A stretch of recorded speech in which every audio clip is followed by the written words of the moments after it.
The bookstores, however, were as quiet as a library, and in these places I didn't spend much time, but squeezed myself into one of those noisy cafes and ordered a beer.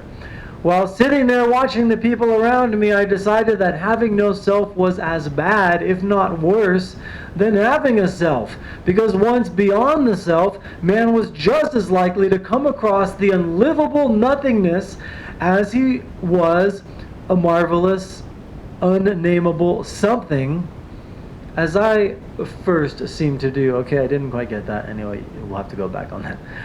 To put aside the self is a premature laying down of our weapons before we know for sure what lies ahead.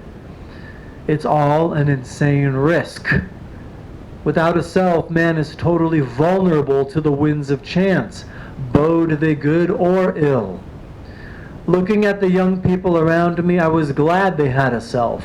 In fact, the greatest blessing I could wish upon all the peoples of the earth was to have a self. That way they would never be able to see what I had just seen and what no man could see and live with. So, next video is where I just read the detailed account of the actual event. Those were all precursors leading up to part of the transition, advanced glimpses, part 2.